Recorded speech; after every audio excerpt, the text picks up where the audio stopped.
ಆದ್ಯಸ್ಯ ಯತೋನ್ವಜಾದಿತರತಶ್ಚಾರ್ಥೇಷ್ವಭಿಜ್ಞಸ್ವರಾಟ್ ತೇನೇ ಬ್ರಹ್ಮಹೃದಾಯ ಆದಿಕವಯೇ ಮುಹ್ಯಂತಿ ಯತ್ಸೂರಯಃ ತೇಜೋ ವಾರಿಮೃತಾಂ ಯಥಾ ವಿನಿಮಯೋ ಯತ್ರ ತ್ರಿಸರ್ಗೋ ಮೃಷಾ ಧಾಮ್ನಾ ಸ್ವೇನ ಸದಾ ನಿರಸ್ತಕುಹಕಂ ಸತ್ಯಂ ಪರಂ ಧೀಮಹಿ ನಿಗಮಕಲ್ಪತರೋರ್ಗಲಿತಂ ಫಲಂ ಶುಕಮುಖಾದಮೃತದ್ರವಸಂಯುತಂ ಪಿಬತ ಭಾಗವತಂ ರಸಮಾಲಯಂ ಮುಹುರಹೋ ರಸಿಕಾ ಭುವಿ ಭಾವುಕಾಃ.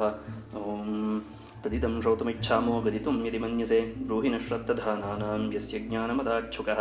ಸೂತ ಉವಾಚ ಅಪೀಪಲದ್ಧರ್ಮರಾಜಃ ಪಿತೃವದ್ರಂಜಯನ್ ಪ್ರಜಾಃ ನಿಸ್ಪೃಹಃ ಸರ್ವಕಾಮೇಭ್ಯಃ ಕೃಷ್ಣಪಾದಾಬ್ಜಸೇವಯಾ ಸಂಪದಃ ಕ್ರತವೋ ಲೋಕಾ ಮಹಿಷೀ ಭ್ರಾತರೋ ಮಹಿ ಜಂಬೂದ್ವೀಪಾಧಿಪತ್ಯಂಚ ಯಶಶ್ಚತ್ರಿತಿವಂಗತಂ ಕಿಂತೆ ಕಾಮಾಸುರಸ್ಪಾರ್ಹಾ ಮುಕುಂದಮನಸೋದ್ವಿಜಾಃ ಅಧಿಜಹ್ರುರ್ಮುದಂ ರಾಜ್ಞಃ ಕ್ಷುಧಿತಸ್ಯ ಯಥೇತರೆ ಮಾತುರ್ಗರ್ಭಗತೋ ವೀರಃ ಸತತಾ ಭೃಗುನಂದನ ದದರ್ಶ ಪುರುಷಂ ಕಂಚಿತ್ ದಹ್ಯಮಾನೋಸ್ತ್ರತೇಜಸ ಅಂಗುಷ್ಠಮಾತ್ರಮಮಲಂ ಸ್ಫುರತ್ ಪುರಟಮೌಲಿನಂ ಅಪೀಚ್ಯ ದರ್ಶನಂ ಶ್ಯಾಮಂ ತಡಿದ್ವಾ ವಾಸಸಮಚ್ಯುತಂ ಶ್ರೀಮದ್ದೀರ್ಘಚತುರ್ಬಾಹುಂ ತಪ್ತಕಾಂಚನಕುಂಡಲಂ ಕ್ಷತಜಾಕ್ಷಂ ಗದಾಪಾಣಿಂ ಆತ್ಮನಃ ಸರ್ವತೋ ದಿಶಂ ಪರಿಭ್ರಮಂತಮುಲ್ಕಾಭಾಂ ಭ್ರಾಮಯಂತಂ ಗದಾಂ ಮುಹುಃ ಅಸ್ತ್ರತೇಜಸ್ವಗದಯಾ ನಿಹಾರಮಿವ ಗೋಪತಿಃ ವಿಧಮಂತಂ ಸನ್ನಿಕರ್ಷೇ ಪರ್ಯೀಕ್ಷತಕ ಇತ್ಯಸೌ ವಿಧೂಯ ತದಮೇಯಾತ್ಮಾ ಭಗವಾನ್ ಧರ್ಮಗುವಿಭುಃ ಮಿಷತೋ ದಶಮಾಸಸ್ಯ ತತ್ರೈವಾಂತರ್ದಧೇ ಹರಿಃ ತತಃ ಸರ್ವಗುಣೋದರ್ಕೆ ಸಾನುಕೂಲಗ್ರಹೋದಯೇ ಜಜ್ಞೇ ವಂಶಧರಃ ಪಾಂಡೋರ್ಭೂಯಃ ಪಾಂಡುರಿವೌಜಸ ತಸ್ಯ ಪ್ರೀತಮನಾ ರಾಜಾ ವಿಪ್ರೈರ್ಧೌಮ್ಯಕೃಪಾದಿಭಿಃ ಜಾತಕಂ कारयामास वाचयित्वा च मङ्गलं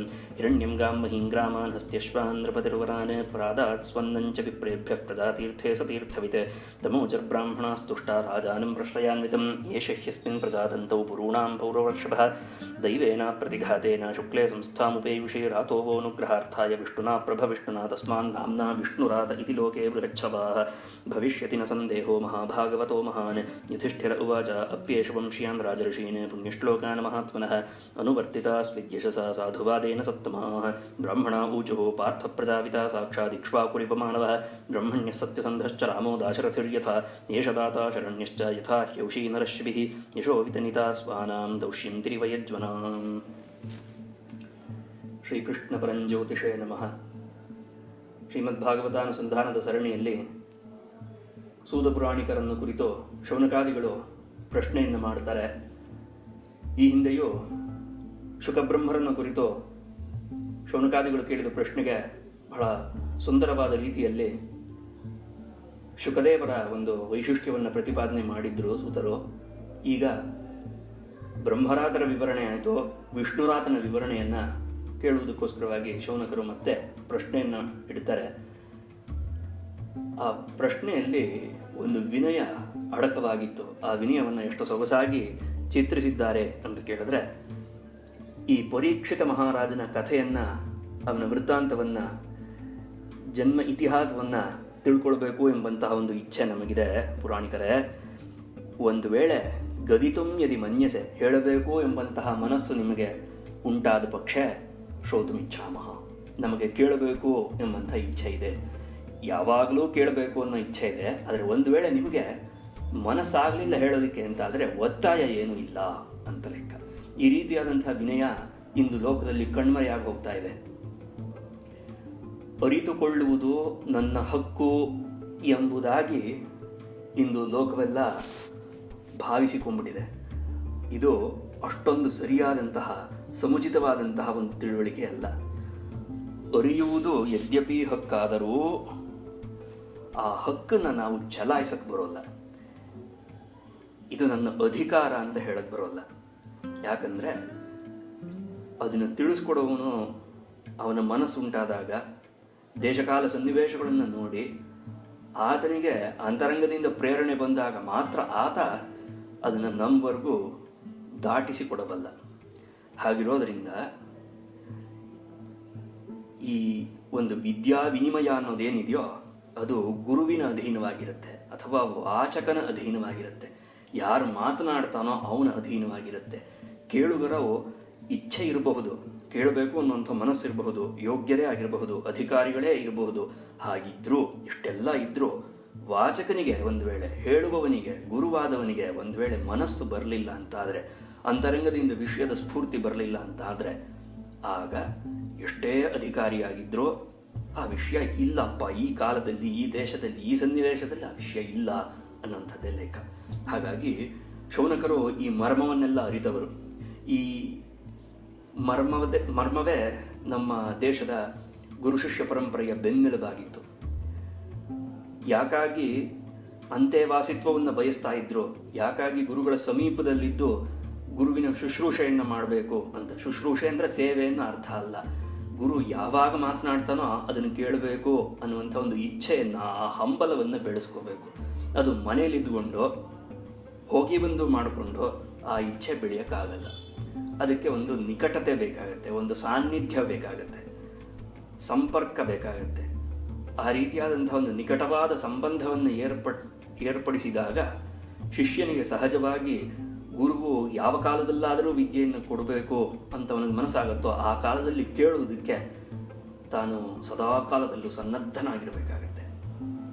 ಆ ರೀತಿಯಾದಂತಹ ಒಂದು ಅದ್ಭುತವಾದಂತಹ, ಲೋಕವಿಲಕ್ಷಣವಾದಂತಹ, ಪ್ರಪಂಚದಲ್ಲಿ ಇನ್ಯಾವ ದೇಶದಲ್ಲೂ ಇಲ್ಲದಂತಹ ಅತ್ಯದ್ಭುತವಾದಂತಹ ಒಂದು ಗುರು ಶಿಷ್ಯ ಪರಂಪರೆ ಇತ್ತು.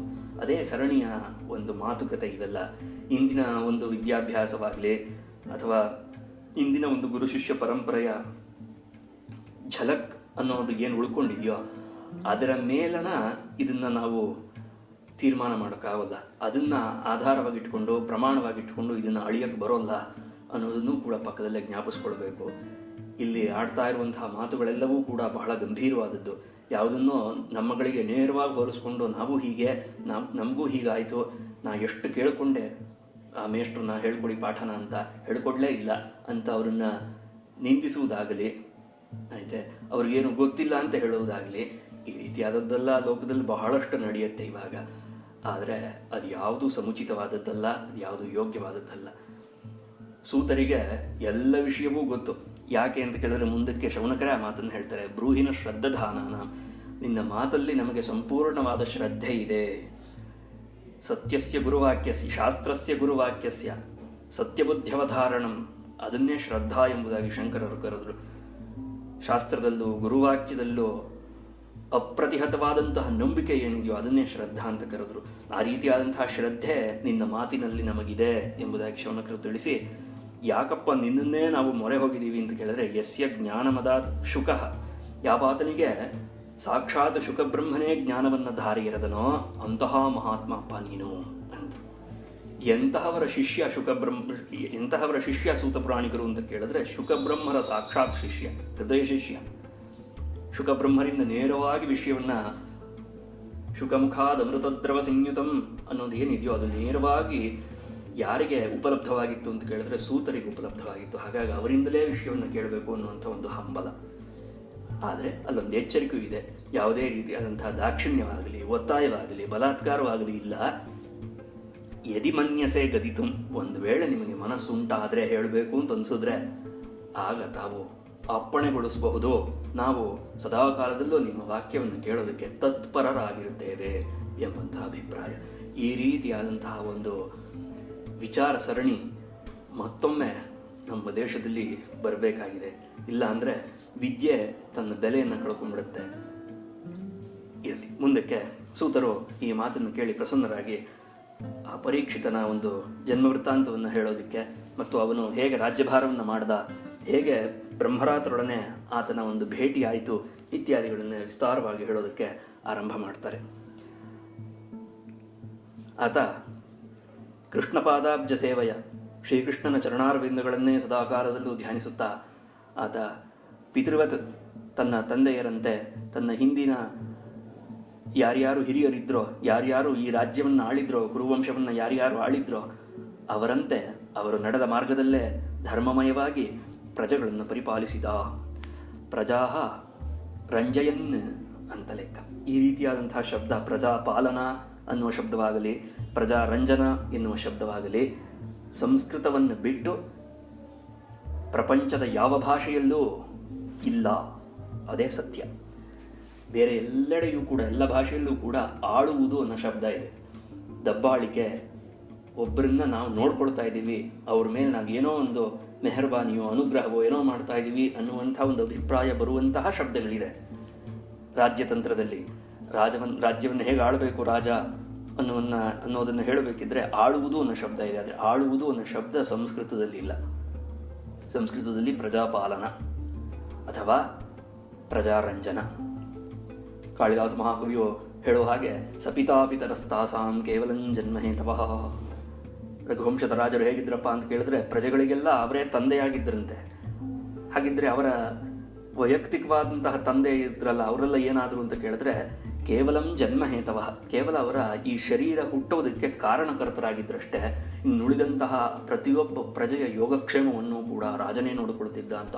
ಅದು ಪ್ರಜಾಪಾಲನೆಯ ಕರ್ತವ್ಯ, ಅದು ಪ್ರಜಾಪಾಲನೆಯ ಹಿರಿತನ. ಇದನ್ನು ಮನಸ್ಸಿನಲ್ಲಿ ಇಟ್ಕೊಳ್ಬೇಕು. ಅದೇ ಅಭಿಪ್ರಾಯದಲ್ಲಿ ಇಲ್ಲೂ ಕೂಡ ಸೂತರು ಈ ಮಾತನ್ನು ಹೇಳಿದರು. ಈ ಪರೀಕ್ಷಿತನು ತನ್ನ ಪೂರ್ವಜರಂತೆಯೇ ಧರ್ಮಮಯವಾಗಿ ರಾಜ್ಯವನ್ನು ಆಳಿದ. ಅಷ್ಟೇ ಅಲ್ಲದೆ ಸಂಪತ್ತು, ಯಜ್ಞಯಾಗಾದಿಗಳು, ರಾಜ್ಯ ಇದೆಲ್ಲವನ್ನೂ ಕೂಡ ಜಂಬೂದ್ವೀಪಾಧಿಪತ್ಯಂಚ, ಜಂಬೂದ್ವೀಪದ ಆಧಿಪತ್ಯ, ಸಂಪೂರ್ಣ ಭಾರತ ವರ್ಷ ಏನಿದೆಯೋ ಅದಷ್ಟನ್ನೂ ಕೂಡ ತಾನು ತನ್ನದಾಗಿಸಿಕೊಂಡು ಯಶಶ್ಚ ತ್ರಿದಿವಂಗತಂ. ಅಷ್ಟೇ ಅಲ್ಲದೆ ಅವನ ಕೀರ್ತಿಯೂ ಕೂಡ ದಿಗ್ದಿಗಂತಗಳಲ್ಲಿ ವ್ಯಾಪಿಸಿತು, ಸ್ವರ್ಗದವರೆಗೆ ಅವನ ಕೀರ್ತಿ ವ್ಯಾಪಿಸಿತು.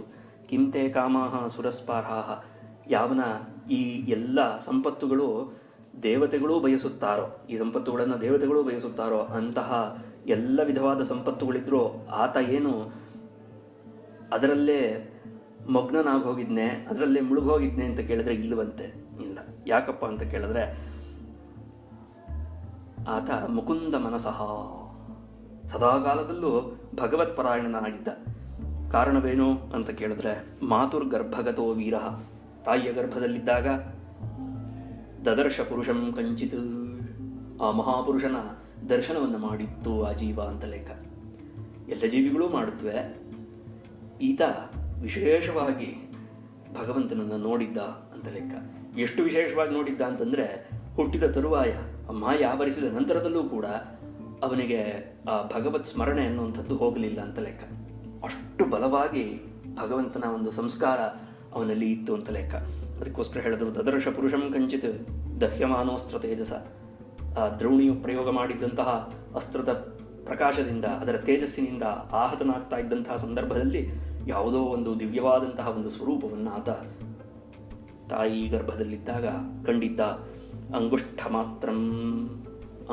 ಮಾತ್ರ ಪುರುಷೋಂಗುಷ್ಠಂಚ ಸಮಾಶ್ರಿತ ಎಂಬುದಾಗಿ ವೇದಮಾದಿಯು ಆದೇಶ ಮಾಡುವಂತೆ ಆ ಅಂಗುಷ್ಠ ಮಾತ್ರನಾದ ಪರಮಪುರುಷನೇನುಂಟೋ ಅಮಲಂ, ಅತ್ಯಂತ ಪವಿತ್ರನು, ಸ್ಫುರತ್ ಪುರಟ ಮೌಲಿನಂ, ಪ್ರಕಾಶಮಾನನಾಗಿರುವಂತಹವನು, ಅಪೀಚ್ಯ ದರ್ಶನಂ, ಅಪೀಚ್ಯಂ ಅರ್ಥಾತ್ ಸುಂದರಂ ಅಂತ ಲೆಕ್ಕ. ಎಲ್ಲರಿಗೂ ಮುದವನ್ನು ಕೊಡುವಂತಹ, ಸಂತೋಷವನ್ನುಂಟು ಮಾಡುವಂತಹ ಒಂದು ಭವ್ಯವಾದ ಸ್ವರೂಪವನ್ನುಳ್ಳವನು. ಶ್ಯಾಮಂ, ಕಪ್ಪು ವರ್ಣದಲ್ಲಿದ್ದಾನೆ. ತಡಿದ್ವಾಸ ಸಮಚ್ಯುತಂ, ತಡಿದ್ವಾಸಸಂ, ಮಿಂಚಿನ ಬಣ್ಣದಂತಹ ವಸ್ತ್ರವನ್ನು ತೊಟ್ಟಿದ್ದಾನೆ. ಅಚ್ಯುತಂ, ಯಾವುದೇ ವಿಧವಾದಂತಹ ಚ್ಯುತಿ ಇಲ್ಲ ಆತನಿಗೆ. ಅಂತಹ ಭಗವಂತನನ್ನು ದೀರ್ಘ ಚತುರ್ಬಾಹುಂ, 4 ಬಾಹುಗಳಿದೆ. ತಪ್ತಕಾಂಚನ ಕುಂಡಲಂ, ಕವಚ ಕುಂಡಲಗಳನ್ನು ಧರಿಸಿದ್ದಾನೆ. ಕ್ಷತಜಾಕ್ಷಂ, ಕೆಂಪಾದಂತಹ ಕಣ್ಣು ಆಯ್ತೆ. ಗದಾಪಾಣಿಂ, ಗದೆಯನ್ನು ಧರಿಸಿದ್ದಾನೆ. ಅಷ್ಟೇ ಅಲ್ಲದೆ ಸುತ್ತಲೂ ಬರ್ತಿದ್ದಂತಹ ಆ ಬಾಣದ ಒಂದು ತೇಜಸ್ಸೇನಿದೆಯೋ ಆ ತೇಜಸ್ಸನ್ನು ತನ್ನ ಗದೆಯಿಂದ ದೂರ ಮಾಡ್ತಾ ಇದ್ದಾನೆ. ಇಂತಹ ಒಂದು ಅಸ್ತ್ರತೇಜಸ್ವಗದಯ ನಿಹಾರಮಿವ ಗೋಪತಿ ವಿಧಮಂತಂ ಸನ್ನಿಕರ್ಷೆ ಪರ್ಯೀಕ್ಷತ ಕ ಇತ್ಯಸೌ. ಆ ಶಿಶುವು ತಾಯಿಯ ಗರ್ಭದಲ್ಲಿದ್ದು ಈ ಭವ್ಯವಾದ ಒಂದು ದೃಶ್ಯವನ್ನು ನೋಡಿ ಯಾರು ಈತ ಎಂಬುದಾಗಿ ಅವನನ್ನೇ, ಆ ಪರಮಾತ್ಮನನ್ನೇ ದಿಟ್ಟಿಸಿ ನೋಡಿದಂತೆ. ವಿಧೂಯ ತದಮೇಯಾತ್ಮ, ಅದೆಲ್ಲವನ್ನೂ ಬಿಟ್ಟು ಆ ಗರ್ಭವನ್ನು ಆವರಿಸಿದ್ದಂತಹ ಯಾವ ಒಂದು ಅಸ್ತ್ರದ ತೇಜಸ್ಸಿತ್ತೋ, ಅಸ್ತ್ರದ ಬೆಳಕಿತ್ತೋ ಅದನ್ನೆಲ್ಲ ದೂರ ಸರಿಸಿ ಮಿಷತೋ ದಶಮಾಸಸ್ಯ ತತ್ರೈವಾಂತರ್ದಧೇ ಹರಿಹಿ, ಕೊಂಚ ಕಾಲ ತನ್ನ ದರ್ಶನವನ್ನು ಕೊಟ್ಟು, ಆ ಮಗುವಿಗೆ ದರ್ಶನವನ್ನು ಕೊಟ್ಟು, ಆ ಶಿಶುವಿಗೆ ನಂತರ ಭಗವಂತ ಅಂತರ್ದಧೆ, ಅಂತರ್ಧಾನನಾದಂತೆ. ತತಃ, ಅದಾದ ನಂತರದಲ್ಲಿ ಸಾನುಕೂಲ ಗ್ರಹೋದಯ, ಎಲ್ಲ ಗ್ರಹಗಳು ಅನುಕೂಲವಾಗಿದ್ದಂತಹ ಒಂದು ಶುಭ ಮುಹೂರ್ತದಲ್ಲಿ ಜಜ್ಞೆ ವಂಶಧರ ಪಾಂಡೋ, ಪಾಂಡುವಿನ ವಂಶತಿಲಕನಾದಂತಹ, ಪಾಂಡುವಿನ ವಂಶವನ್ನು ಧರಿಸಿರುವಂತಹವನು. ಕಾರಣ ಅವನೇ ಕಟ್ಟಕಡೆಯ ಸಂತಾನ, ಇನ್ನುಳಿದವರೆಲ್ಲ ಹೊರಟು ಹೋಗಿದ್ರು. ಹಾಗಾಗಿ ಆ ಪಾಂಡುವಿನ ವಂಶವನ್ನು ಉದ್ಧಾರ ಮಾಡುವುದಕ್ಕೋಸ್ಕರವಾಗಿಯೇ ಹುಟ್ಟಿದ್ದಂತಹ ಪರೀಕ್ಷಿತನ ಜನ್ಮವಾಯಿತು. ತಸ್ಯ ಪ್ರೀತಮನ ರಾಜ, ಅವನ ಜನ್ಮವಾದ ಕೂಡಲೇ ಬ್ರಾಹ್ಮಣರನ್ನು ಕರೆಸಿ ಜಾತಕರ್ಮ ನಾಮಕರಣ ಇತ್ಯಾದಿಗಳನ್ನು ಮಾಡಬೇಕಾದಂಥ ಒಂದು ಸನ್ನಿವೇಶ. ವಿಪ್ರೋತ್ತಮರು ಧೌಮ್ಯ ಕೃಪಾ ಇತ್ಯಾದಿಗಳನ್ನು ಕರೆಸಿ ಅವನ ಜಾತಕವನ್ನು ಮಾಡಿಸಿ, ಮಂಗಳ ವಾಚನವನ್ನು ಮಾಡಿಸಿ, ಪುಣ್ಯಾಹ ವಾಚನವನ್ನು ಮಾಡಿಸಿ, ಆ ನಂತರದಲ್ಲಿ ಹಿರಣ್ಯ ಸುವರ್ಣದಾನವನ್ನು, ಗೋದಾನವನ್ನು, ಭೂದಾನವನ್ನು, ಹಸ್ತಿ, ಆನೆ, ರಥ, ಕುದುರೆ, ಗೋವು ಇತ್ಯಾದಿ ಅನೇಕಾನೇಕ ವಿಷಯಗಳನ್ನು ದಾನವಾಗಿ ಕೊಟ್ಟನಂತೆ. ಅಷ್ಟೇ ಅಲ್ಲದೆ ಇಡೀ ರಾಜ್ಯಕ್ಕೆ ಅನ್ನದಾನವನ್ನು ಮಾಡ್ದ ಎಂಬುದಾಗೆಲ್ಲ ವಿಷಯ ಬರುತ್ತೆ. ಇದೆಲ್ಲ ಆದ ನಂತರದಲ್ಲಿ ಬ್ರಾಹ್ಮಣರು ಸಂತುಷ್ಟರಾಗಿ ಜಾತಕರ್ಮವಾದ ನಂತರದಲ್ಲಿ ರಾಜನನ್ನು ಕುರಿತು ಹೇಳಿದ್ರಂತೆ, ಏಷಃ ಅಸ್ಮಿನ್ ಪ್ರಜಾತಂತವು ಪುರುಣಾಂ ಪೌರಷರ್ಷಭ. ಆಯ್ತೆ, ನಿಮ್ಮ ವಂಶೋದ್ಧಾರ ಕಾಪಾಯಿತ, ಇದರಲ್ಲಿ ಯಾವ ಸಂಶಯವೂ ಬೇಡ. ದೈವೇನ ಅಪ್ರತಿಘಾತೇನ. ಆಯ್ತೆ, ಯಾವಾಗ ನಿಮ್ಮ ಸಂಪೂರ್ಣ ವಂಶವು ನಿರ್ವಂಶವಾಗಿ ಹೋಗ್ತಾ ಇತ್ತೋ ಅಂತಹ ಸಮಯದಲ್ಲಿ ಸಾಕ್ಷಾತ್ ಪರಮಾತ್ಮನಿಂದಲೇ ಕಾಪಾಡಲ್ಪಟ್ಟವನು, ರಾತಃ ಅರ್ಥಾತ್ ಕಾಪಾಡಲ್ಪಟ್ಟವನು, ರಕ್ಷಿತಃ ಇತ್ಯರ್ಥ. ಕೇನ ರಕ್ಷಿತಃ? ವಿಷ್ಣುನಾ ವಿಷ್ಣುನಾ, ಆ ಭಗವಂತನಿಂದ ರಕ್ಷಿಸಲ್ಪಟ್ಟವನು. ತಸ್ಮಾತ್ ಹಾಗಿರೋದರಿಂದ ವಿಷ್ಣುರಾತಃ, ಈತನನ್ನು ವಿಷ್ಣುರಾತ ಎಂಬಂತಹ ಶಬ್ದದಿಂದಲೇ ಕರೆಯಬೇಕಪ್ಪ. ಅವನು ಈ ಶಬ್ದದಿಂದ ಕರೆಯಲ್ಪಟ್ಟಾಗ ಮಾತ್ರ ತನ್ನ ಮೂಲ ಸ್ವರೂಪವನ್ನು ಮರೆಯದೆ, ಯಾವ ದಿವ್ಯವಾದಂತಹ ಭಗವಂತನ ರೂಪವನ್ನು ತಾಯಿಯ ಗರ್ಭದಲ್ಲಿದ್ದಾಗ ಆತ ಕಂಡಿದ್ನೋ ಆ ಸ್ವರೂಪವನ್ನು ಮರೆಯದೆ ಸದಾಕಾಲದಲ್ಲೂ ಮಹಾಭಾಗವತೋ ಮಹಾಭಾಗವತನಾಗಿ ಈ ಲೋಕದಲ್ಲಿ ಪ್ರತಿಷ್ಠಿತನಾಗ್ತಾನೆ.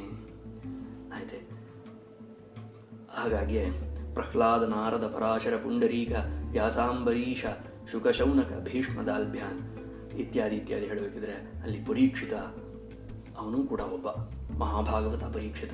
ಆತನ ಹೆಸರು ವಿಷ್ಣುರಾತ ಎಂಬುದಾಗಿ ಜನ್ಮದಲ್ಲಿ ಅವನು ಹುಟ್ಟಿದಾಗ ಮಾಡಿದಂತಹ ನಾಮಕರಣ. ಕಾರಣ ಭಗವಂತನಿಂದ ರಕ್ಷಿಸಲ್ಪಟ್ಟವನು.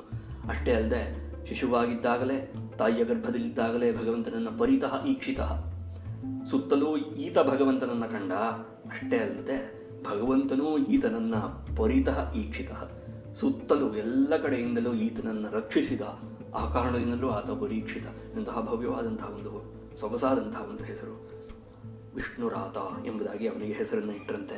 ಅದಾದ ನಂತರದಲ್ಲಿ ಯುಧಿಷ್ಠಿರ ಹೇಳ್ತಾನೆ, ಈತನೂ ಕೂಡ ನಮ್ಮ ಅದ್ಭುತವಾದಂತಹ ರಾಜವಂಶದಲ್ಲಿ ಬಂದಂತಹವರು ಯಾವ ಶ್ರೇಷ್ಠವಾದ ಯಶಸ್ಸನ್ನು ಪಡ್ಕೊಂಡಿದ್ದಾರೋ ಆ ಯಶಸ್ಸನ್ನು ಪಡೆಯುವಂತಾದರೆ ಸಾಕು. ಅನುವರ್ತಿತಾಸ್ವಿತ್ ಯಶಸ್ಸ ಸಾಧುವಾದೇನ ಸತ್ತಮ. ನಮ್ಮ ಹಿರಿಯರು ನಡೆದಂತಹ ಮಾರ್ಗದಲ್ಲೇ, ಸನ್ಮಾರ್ಗದಲ್ಲೇ ನಡೆದು ಅವರಿಗೆ ಅಪಕೀರ್ತಿಯನ್ನು ತರದೆ ಸತ್ಪ್ರಜೆಗಳನ್ನು ನೋಡ್ಕೊಳ್ತಾ ಧರ್ಮದಿಂದ ರಾಜ್ಯವನ್ನು ಆಳಿದ್ರೆ ಸಾಕು ಎಂತಹ ಹೆಬ್ಬಯಕೆ. ಇದು ಸಹಜವಾಗಿ ಒಬ್ಬ ಕ್ಷತ್ರಿಯನಿಗೆ ಇರಬೇಕಾದಂತಹ ಬಯಕೆ. ತನ್ನ ಒಂದು ಸಂತಾನ ಬಂತು, ಈತ ಇನ್ನೂ ರಾಜ್ಯವನ್ನು ವಿಸ್ತಾರ ಮಾಡಬೇಕು, ಸಂಪತ್ತು ದ್ವಿಗುಣಗೊಳಿಸಬೇಕು ಅನ್ನೋದಲ್ಲ. ತನ್ನ ಪೂರ್ವಜರು ಧರ್ಮಮಯವಾಗಿ ಆಳಿದಂತಹ ರಾಜ್ಯದಲ್ಲಿ ಈತನೂ ಕೂಡ ಧರ್ಮದಿಂದ ಆಳಿ ಅವರ ಕೀರ್ತಿಗೆ ಧಕ್ಕೆ ಬಾರದಂತೆ ಈತ ರಾಜ್ಯಭಾರ ಮಾಡಿದ್ರೆ ಸಾಕು ಎಂಬಂತಹ ಒಂದು ಹಂಬಲವನ್ನು ತೋಡ್ಕೊಳ್ತಾನೆ ಯುಧಿಷ್ಠಿರ. ಬ್ರಾಹ್ಮಣರು ಹೇಳ್ತಾರೆ, ಪಾರ್ಥ, ಯುಧಿಷ್ಠಿರ ಯಾಕಪ್ಪ ಯೋಚನೆ ಮಾಡ್ತೀಯ? ಇಕ್ಷ್ವಾಕುರಿವಮಾನ, ಸಾಕ್ಷಾತ್ ಇಕ್ಷ್ವಾಕುವಿನಂತೆ ಈ ಪರೀಕ್ಷಿತ ರಾಜ್ಯವನ್ನು ಆಳ್ತಾನೆ, ಚಿಂತೆ ಪಡಬೇಡ.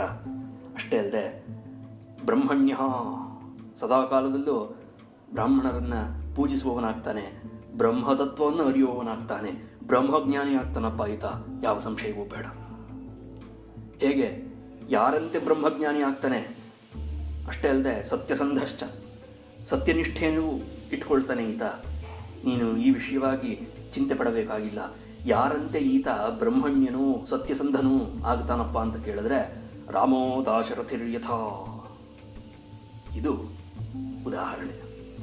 ಹೇಗೆ ದಶರಥ ಪುತ್ರನಾದ ಶ್ರೀರಾಮನು ಬ್ರಹ್ಮಣ್ಯನೂ ಸತ್ಯಸಂಧನೂ ಆಗಿದ್ದನೋ ಅದೇ ರೀತಿಯಾಗಿ ಶ್ರೀರಾಮನಂತೆಯೇ ಪರೀಕ್ಷಿತನೂ ಸಹ ಸತ್ಯಸಂಧನೂ ಬ್ರಹ್ಮಣ್ಯನೂ ಆಗುವನು. ಹಾಗಾಗಿ ನಿಶ್ಚಿಂತೆಯಿಂದ ಇರಪ್ಪ ನೀನು ಎಂಬುದಾಗಿ ತಿಳಿಸ್ತಾರೆ. ಅಷ್ಟೇ ಅಲ್ಲದೆ ಶರಣಾಗತ ವತ್ಸಲನಾಗಿ ತನ್ನ ಹತ್ರ, ತನ್ನ ಬಳಿ ಆಶ್ರಯವನ್ನು ಕೇಳಿಕೊಂಡು ಬಂದವರಿಗೆ ಹೇಗೆ ಶಿಬಿ ಚಕ್ರವರ್ತಿಯು ತನ್ನ ದೇಹವನ್ನೇ ಕೊಟ್ಟು ಶರಣಾಗತರನ್ನು ರಕ್ಷಿಸಿದನೋ ಅದೇ ರೀತಿಯಾಗಿ ಈತನೂ ಕೂಡ ಅವರನ್ನು ರಕ್ಷಿಸುವನು. ಅಷ್ಟೇ ಅಲ್ಲದೆ ಭರತನು, ದುಷ್ಯಂತನ ಪುತ್ರನಾದ, ದುಷ್ಯಂತ ಶಕುಂತಲೆಯರ ಪುತ್ರನಾದ ಭರತನು ಹೇಗೆ ದಿಗ್ದಿಗಂತಗಳಲ್ಲಿ ತನ್ನ ಕೀರ್ತಿಯನ್ನು ಕೀರ್ತಿ ಪತಾಕೆಯನ್ನು ವಿಸ್ತಾರಪಡಿಸಿದನೋ ಅದೇ ರೀತಿಯಾಗಿ ಈತನೂ ಕೂಡ ತನ್ನ ಕೀರ್ತಿಯನ್ನು ಎಲ್ಲೆಡೆಯೂ ಪಸರಿಸುವನು. ಈ ವಿಷಯವಾಗಿ ನೀನು ಯಾವುದೇ ಸಂಶಯವನ್ನು ಇಟ್ಟುಕೊಳ್ಬೇಡಪ್ಪ ಎಂಬುದಾಗಿ ಹೇಳ್ತಾರೆ. ಮುಂದಕ್ಕೆ ಇನ್ನೂ ಒಂದಷ್ಟು ಬ್ರಾಹ್ಮಣರ ಆಶೀರ್ವಚನಗಳು ಬರುತ್ತೆ. ಆ ವಿಷಯವನ್ನು ನಾಳೆಯ ದಿವಸ ಅನುಸಂಧಾನ ಮಾಡೋಣ. ಧನ್ಯವಾದಗಳು. ಶ್ರೀಕೃಷ್ಣಾರ್ಪಣಮಸ್ತು.